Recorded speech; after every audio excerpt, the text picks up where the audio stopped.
నమస్తే. బీఆర్ఎస్ పార్టీలో కీలకమైన ఘటనకు ఈరోజు వేదికైంది. బీఆర్ఎస్ పార్టీకి సంబంధించిన ఎమ్మెల్సీ కవితను పార్టీ సస్పెండ్ చేసింది. కవిత సుదీర్ఘకాలం బీఆర్ఎస్ పార్టీలో పనిచేశారు.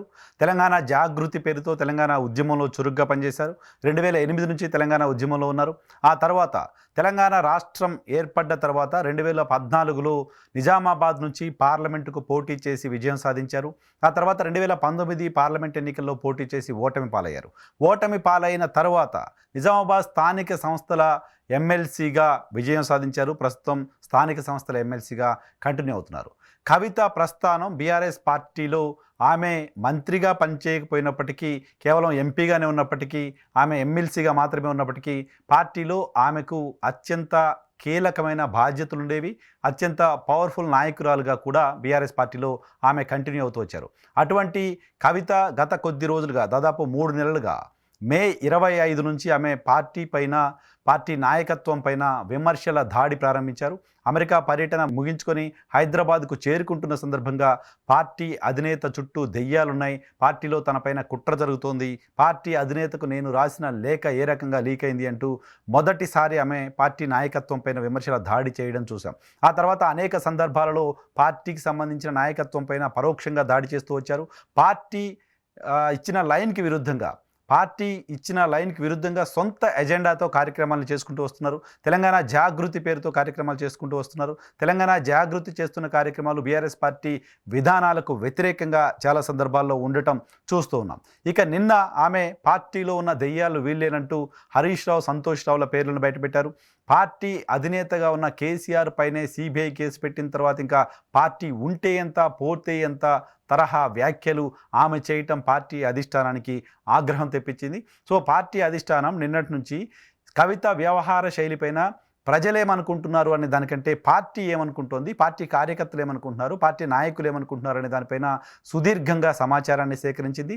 పార్టీకి సంబంధించి ముందు నుంచి పనిచేస్తూ వస్తున్న నాయకులు, ఆయా జిల్లాలకు సంబంధించిన ముఖ్య నాయకులు అందరితోటి కూడా ఫోన్లో సమాచారాన్ని సేకరించారు. కొంతమంది ముఖ్యులతో ఫామ్ హౌస్ కేంద్రంగా కేసీఆర్ సమావేశమయ్యారు. జగదీష్ రెడ్డి, కేటీఆర్, అలాగే ప్రశాంత్ రెడ్డి, పల్లా రాజేష్ రెడ్డి లాంటి సీనియర్ నాయకులతో ఫామ్ హౌస్లో సమావేశమై మరికొంతమందికి సంబంధించిన ఒపీనియన్ని ఫోన్ ద్వారా తెలుసుకుని నిన్నటి నుంచి ఆ ఎక్సర్సైజ్ చేస్తూ వచ్చారు. కొద్దిసేపటి క్రితం పార్టీ నుంచి ఆమెను బహిష్కరిస్తున్నట్టుగా, ఆమె సస్పెండ్ చేస్తున్నట్లుగా నిర్ణయం తీసుకున్నారు. బీఆర్ఎస్ పార్టీ పుట్టిన తర్వాత అనేక సంక్షోభాలని ఎదుర్కొందని చెప్పాలి. 2009 ఎన్నికలకు ముందు 2009 సార్వత్రిక ఎన్నికలకు ముందు ఉప ఎన్నికలకు వెళ్ళిన సందర్భంగా తెలంగాణలో బీఆర్ఎస్ పార్టీకి చాలా దారుణమైన ఓటమి చూసాం. పార్టీకి సంబంధించిన ఎమ్మెల్యేలు రాజీనామా చేసిన సందర్భంలో ఆ ఎమ్మెల్యే స్థానాల్లో తెలుగుదేశం, కాంగ్రెస్ పార్టీలకు సంబంధించిన అభ్యర్థులు విజయం సాధించారు. బీఆర్ఎస్ పార్టీ వీక్ అయింది లాంటి చర్చ ఉంది. ఆ తర్వాత 2009 సార్వత్రిక ఎన్నికల్లో కూడా దారుణంగా పార్టీ పర్ఫామ్ చేసింది. దారుణంగా పర్ఫామ్ చేసిన తర్వాత కూడా తెలంగాణ ఉద్యమాన్ని పీక్కి తీసుకెళ్లి 2014లో తెలంగాణను సాధించింది బీఆర్ఎస్ పార్టీ.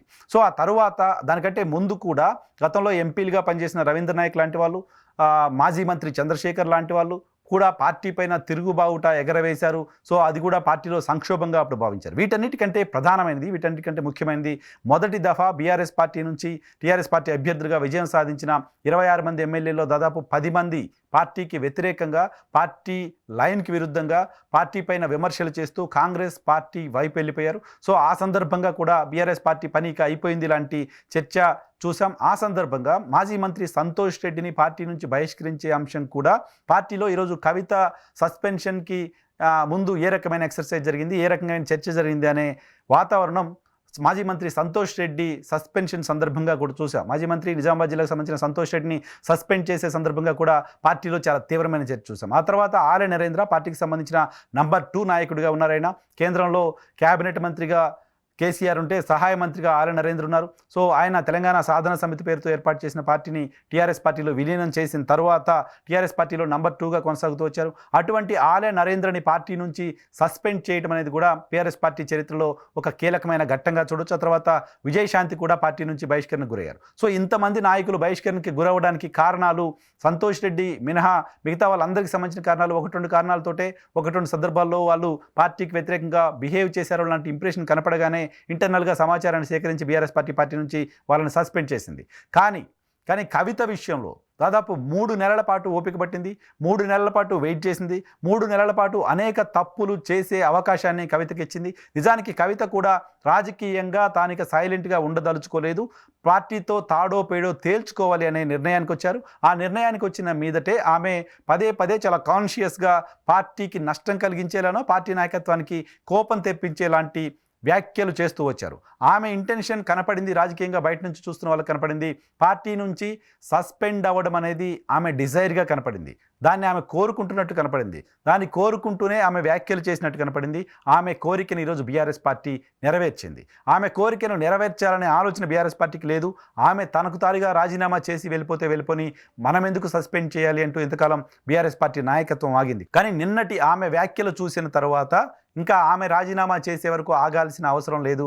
సస్పెండ్ చేయకపోతే పార్టీలో మిగతా నాయకులు ఎప్పుడైనా పార్టీకి వ్యతిరేకంగా మాట్లాడినా, పార్టీ నాయకత్వానికి వ్యతిరేకంగా మాట్లాడినా అప్పుడు వాళ్ళపైన చర్యలు తీసుకున్న సందర్భంగా మనం విమర్శలను ఫేస్ చేయాల్సి వస్తుంది.